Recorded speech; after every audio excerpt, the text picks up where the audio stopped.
Apa kabar pemirsa? Berita terkini telah kami rangkum dalam sepekan. Bersama saya Syahrul Ramadan dan rekan saya Aulia Gunawan. Inilah lensa informasi Newsweek selengkapnya.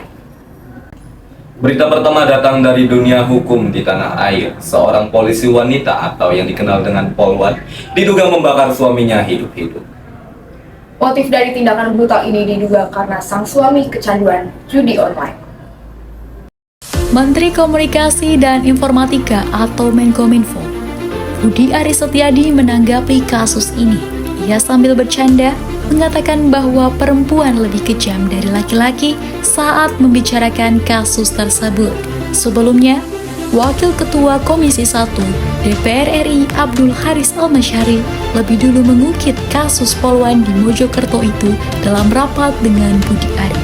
Ia mengatakan kejadian itu bermotif dari gaji yang tidak diberikan kepada sang istri. Sebabnya, gaji tersebut digunakan untuk bermain judi online. Ia pun meminta pemerintah untuk memperhatikan betul dampak dari judi online tersebut. Artinya, memang ini serius sekali terkait dengan judi online. Saya kira kita dukung sepenuhnya Pak Menteri untuk mengambil langkah-langkah untuk memaksimalkan pencegahan sehingga efek dari judi online bisa kita tekan semaksimal mungkin. Berita selanjutnya datang dari luar kampus. Nutrihub Cirebon mengadakan event sosial dalam rangka memperingati ulang tahun Hailo yang ke-20. Tema yang digagas dalam acara ini yaitu pentingnya nabung otot untuk bekal masa depan. Tubuh kuat bersama pada tiap tahapan usia. Minggu 9 Mei 2024, Hailo menggelar selebrasi di lebih dari 20 titik di seluruh Indonesia, termasuk di Nutrihub Community Hub, yang menjadi wadah kolaborasi bagi komunitas, organisasi, hingga media di Cirebon. Event ini berkolaborasi dengan komunitas Fonfit di bawah naungan Prosintia dan disupport oleh brand Wardah. Acara ini dimulai pada pukul 7 pagi waktu Indonesia Barat. Rangkaian acara dimulai dengan berolahraga bersama yang sebagian peserta dihadiri oleh perempuan, edukasi sosial, dan diakhiri dengan kuis menarik. Aktivitas utama acara ini adalah edukasi nabung otot yang dibawakan oleh Kak Zulfa Syadia selaku Health Educator PT Nutrifood Indonesia area Cirebon. Halo, apa kabar pemirsa? Saat ini saya sedang berada di kantor Nutrihub Cirebon dan saat ini saya sedang bersama dengan perwakilan dari kantor Nutrihub Cirebon. Sebelumnya boleh perkenalan diri dulu, Kak? Oke, halo, selamat pagi semuanya. Halo, ya hari ini saya Zulfa sebagai salah satu perwakilan dari Nutrihub Cirebon, ya. Oke. Sebelumnya aku izin buat tanya-tanya ya, Kak, mengenai acara hari ini. Tujuan utama dari diadakannya acara ini tuh apa sih kira-kira? Oke, jadi hari ini kami satu dari 21 Nutrihub di Indonesia itu merayakan hari ulang tahun Hailo yang ke-20 tahun gitu. Oke. Untuk pertanyaan selanjutnya itu tema acara ini kan nabung otot untuk bekal masa depan. Betul. Kira-kira kenapa dari Nutrihub itu mengusung tema ini? Oke, nabung otot untuk masa depan sesuai dengan kandungan protein yang ada di Hailo yang fungsinya untuk membantu kekuatan otot gitu ya. Jadi kita ingin sama-sama mengingatkan secara awareness kepada masyarakat Cirebon untuk sama-sama nabung otot untuk bekal sampai tua nanti. Oke, Gitu. gitu ya, Kak. Untuk pertanyaan selanjutnya itu sebelum ngadain acara ini atau proses persiapannya itu ada tantangan tersendiri gak untuk tim dari Nutrihub Cirebon? Oke, ini sebenarnya merupakan event pertama kali atau perdana Fonfit dilakukan di Nutrihub Cirebon gitu ya.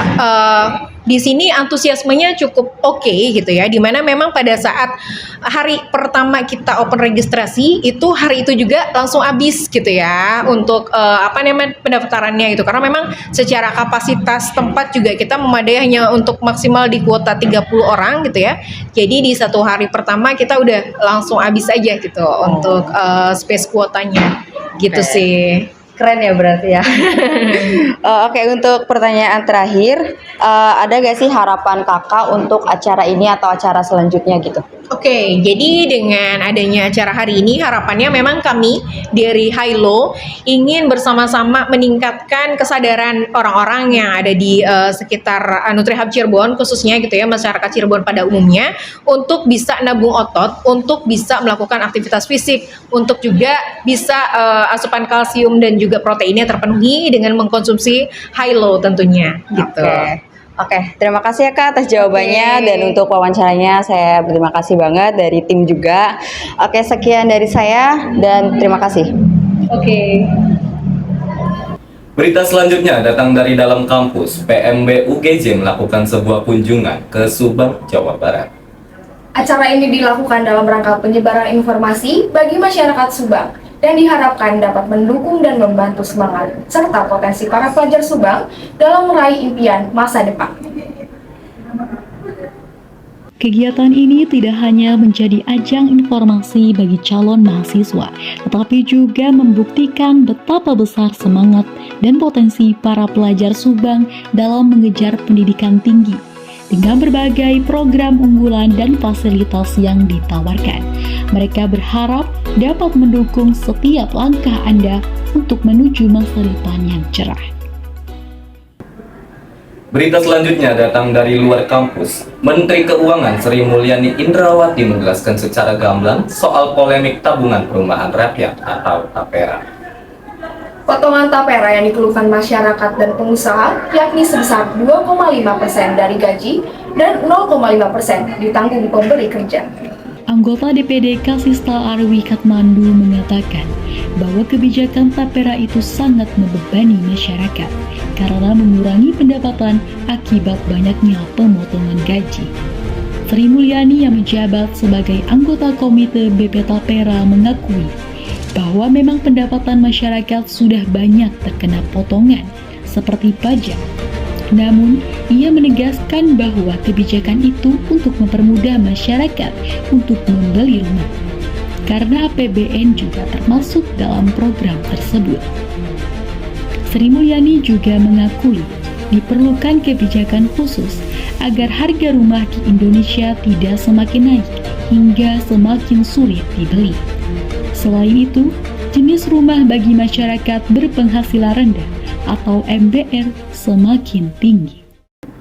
Berita terakhir datang dari pemerintah Presiden Jokowi. Bapak Presiden Jokowi akan merayakan hari ulang tahun kemerdekaan Republik Indonesia ke-79 di calon ibu kota negara IKN Nusantara, Kalimantan Timur, dan ibu kota Jakarta. Administrasi terus mematangkan persiapan upacara 17 Agustus di IKN.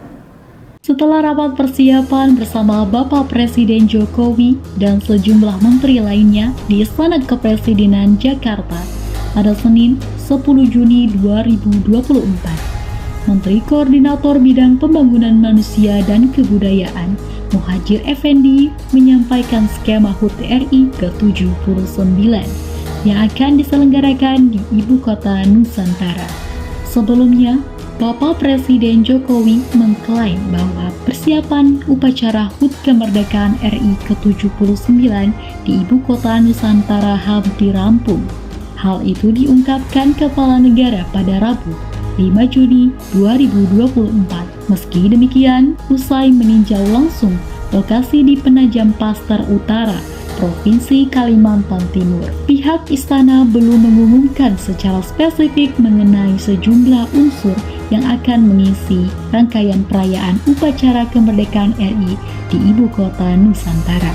Menko PMK hanya menyebut Presiden Jokowi dan Presiden terpilih Prabowo yang akan menggelar upacara HUT kemerdekaan RI ke-79 di Ibu Kota Nusantara. Sementara Wakil Presiden Ma'ruf Amin dan Wakil Presiden terpilih Gibran Rakabuming Raka akan di Jakarta. Pemirsa, berita tadi sekaligus menutup perjumpaan kita pada hari ini. Tetap ikuti terus lensa informasi Newsweek selanjutnya. Saya Syahrul Ramadan Dan saya Aulia Gunawan, serta kru yang bertugas pamit undur diri. Tetap semangat dan sampai jumpa.